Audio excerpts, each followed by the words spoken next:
আজ আপনাদের সঙ্গে শেয়ার করব একদম দুর্দান্ত স্বাদের সর্ষে পাবদার রেসিপি। নমস্কার, কেমন আছেন সবাই? আশা করছি সবাই খুব ভালো আছেন, সুস্থ আছেন। মৌসুমী রকমারি রান্নাতে আপনাদেরকে আবারও একবার অনেক অনেক স্বাগত।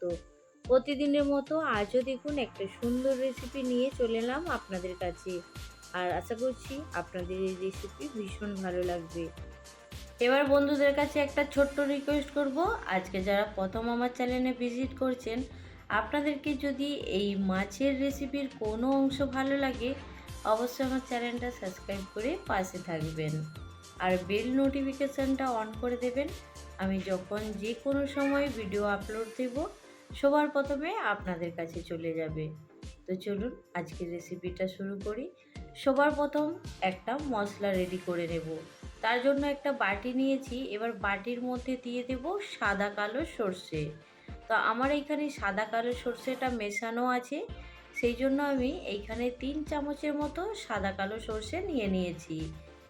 এবার এর মধ্যে 1 চামচ দিয়ে দেব পোস্ত। পোস্তটা দেওয়ার পরে এবার এর মধ্যে দিয়ে দেব কাঁচা লঙ্কা। তো বাড়িতে যদি কাঁচা লঙ্কা থাকে কাঁচা লঙ্কাটা দেবেন। তো এইখানে লঙ্কাগুলো পেকে গেছে, সেই জন্য আমি এখানে কাঁচা পাকা লঙ্কা দিয়েছি। আর ঝালের পরিমাণটা আপনারা আপনাদের পছন্দ মতন কম বেশি করতে পারেন। তো এইখানে আমি 6টা লঙ্কাকে ভেঙে নিয়েছি আর একটু জল দিয়ে এটাকে 10 মিনিটের জন্য ভিজিয়ে রেখে দেব। তাহলে এই সর্ষেটা খুব ভালো করে পেষা হবে। এখন 10 মিনিট অপেক্ষা করব। 10 মিনিট পরে এটাকে সুন্দর করে একদম মিক্সিতে সুন্দর করে পেস্ট করে নেব।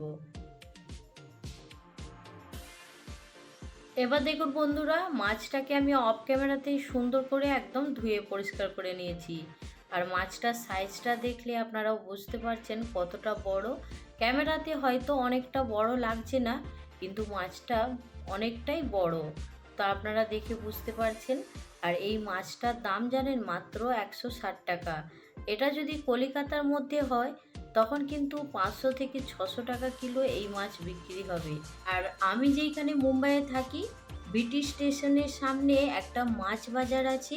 সেই মাছ বাজারে কিন্তু এই মাছটা পাওয়া যায়। আর সেইখানে কিন্তু 160 টাকা কিলো। যদি কেউ মুম্বাইয়ে থাকেন আর আমার ভিডিও যদি দেখেন, যদি আপনাদের এই মাছ খেতে পছন্দ হয় তবে ব্রিটিশ স্টেশনের সামনে যে মাছ বাজার আছে সেইখান থেকে আপনারা এই মাছ সংগ্রহ করতে পারেন। আমি মাছের মধ্যে নুন হলুদ খুব ভালো করে এখন মাখিয়ে নিয়েছি।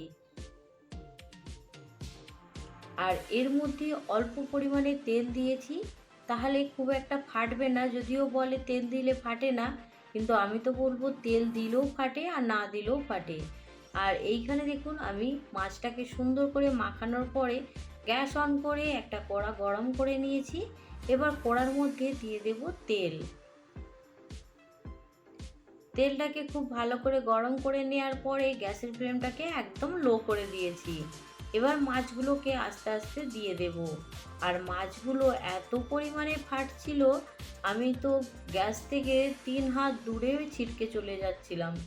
এত মাছটা ফাটছিল, আমি বুঝতেই পারিনি যে মাছগুলো এতটা ফাটবে।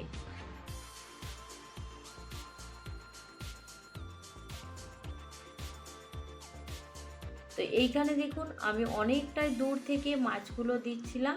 আর মাছগুলো কিন্তু খুব ফাটছিল তেলের মধ্যে দেওয়ার সঙ্গে সঙ্গে। এবার মাছটাকে খুব ভালো করে এখন উল্টে পাল্টে লাল করে একটু ভেজে নেব।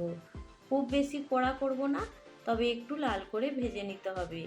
তো এইখানে আমি 3টে মাছ দিয়েছি। 3টে মাছ দেওয়ার পরে একটা ঢাকনা ঢাকা দিয়ে দিয়েছিলাম।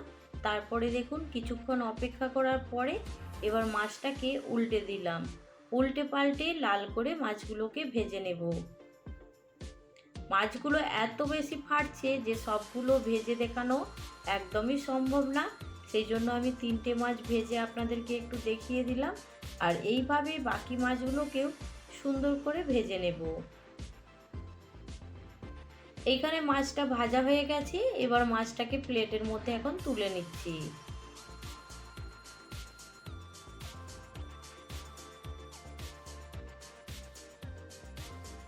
আপনাদের কার কার এই মাছ খেতে ভীষণ পছন্দ অবশ্যই কিন্তু কমেন্টে জানাতে পারেন। আর এই মাছের মধ্যে কাঁটা কম থাকে বলে এই মাছ কিন্তু অনেকেই খুব পছন্দ করে। তো এইখানে দেখুন মাছগুলো ভাজা হয়ে গেছে, এখন প্লেটের মধ্যে তুলে নিচ্ছি। অফ ক্যামেরাতে মাছগুলোকে সুন্দর করে লাল করে ভেজে নিয়েছি। এবার কড়ার মধ্যে যে বাকি তেলটা আছে ওর মধ্যে এবার দিয়ে দেব ফোড়ন। তো এইখানে আমি কালো জিরের ফোড়ন দিয়েছি।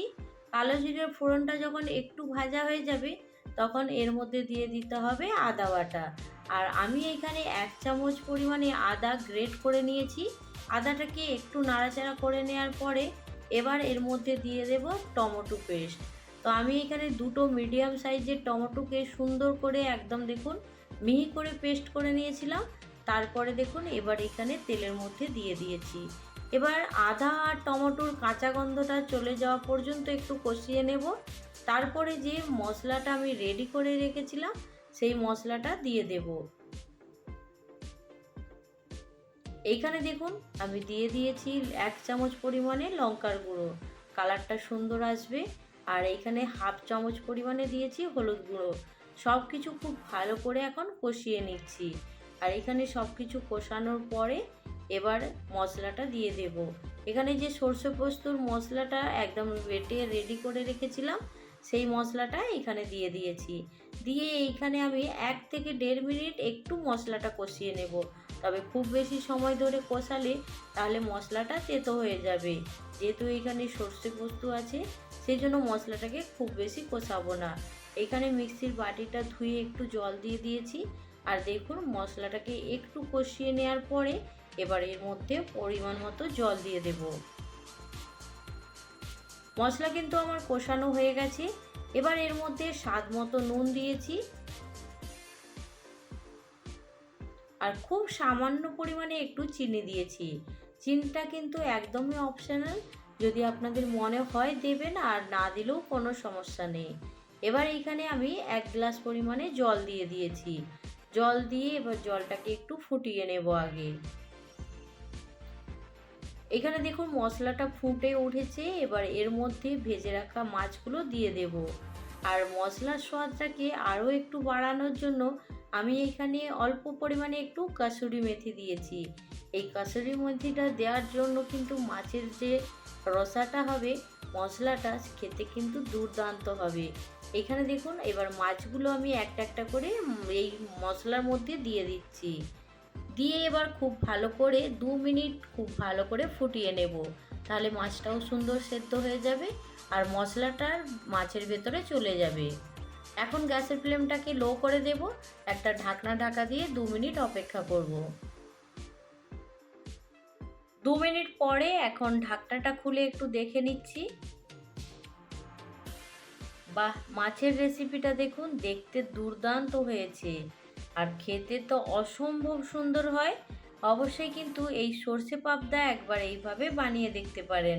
গরম ভাতে কিন্তু একদম জমে যাবে। এবার কিন্তু আমি গ্যাসের ফ্লেমটাকে বন্ধ করে দেব। মশলাটা কিন্তু গা মাখা হয়ে গেছে। এর থেকে আর খুব বেশি ঘন করব না। তো চলুন এখন এইখানে গ্যাসের ফ্লেমটা বন্ধ করে দেব। আর ওপর থেকে আমি একটু চেরা কাঁচা লঙ্কা দিয়ে গার্নিশ করে নিচ্ছি। তাহলে বন্ধুরা, এই সর্ষে পাবদার রেসিপি আপনাদের কেমন লাগলো জানাতে কিন্তু একদম ভুলবেন না। ভালো লাগলে অবশ্যই একটা লাইক দিয়ে দেবেন। আজকে যারা প্রথম ভিজিট করছেন তারা অবশ্যই কিন্তু চ্যানেলটা সাবস্ক্রাইব করে পাশে থাকবেন। তো আজকের রেসিপি এইখানেই শেষ করছি। পরবর্তী রেসিপি নিয়ে খুব তাড়াতাড়ি আরও একটা নতুন ভিডিওর সঙ্গে দেখা হবে। সবাই ভালো থাকবেন, সুস্থ থাকবেন, বাই।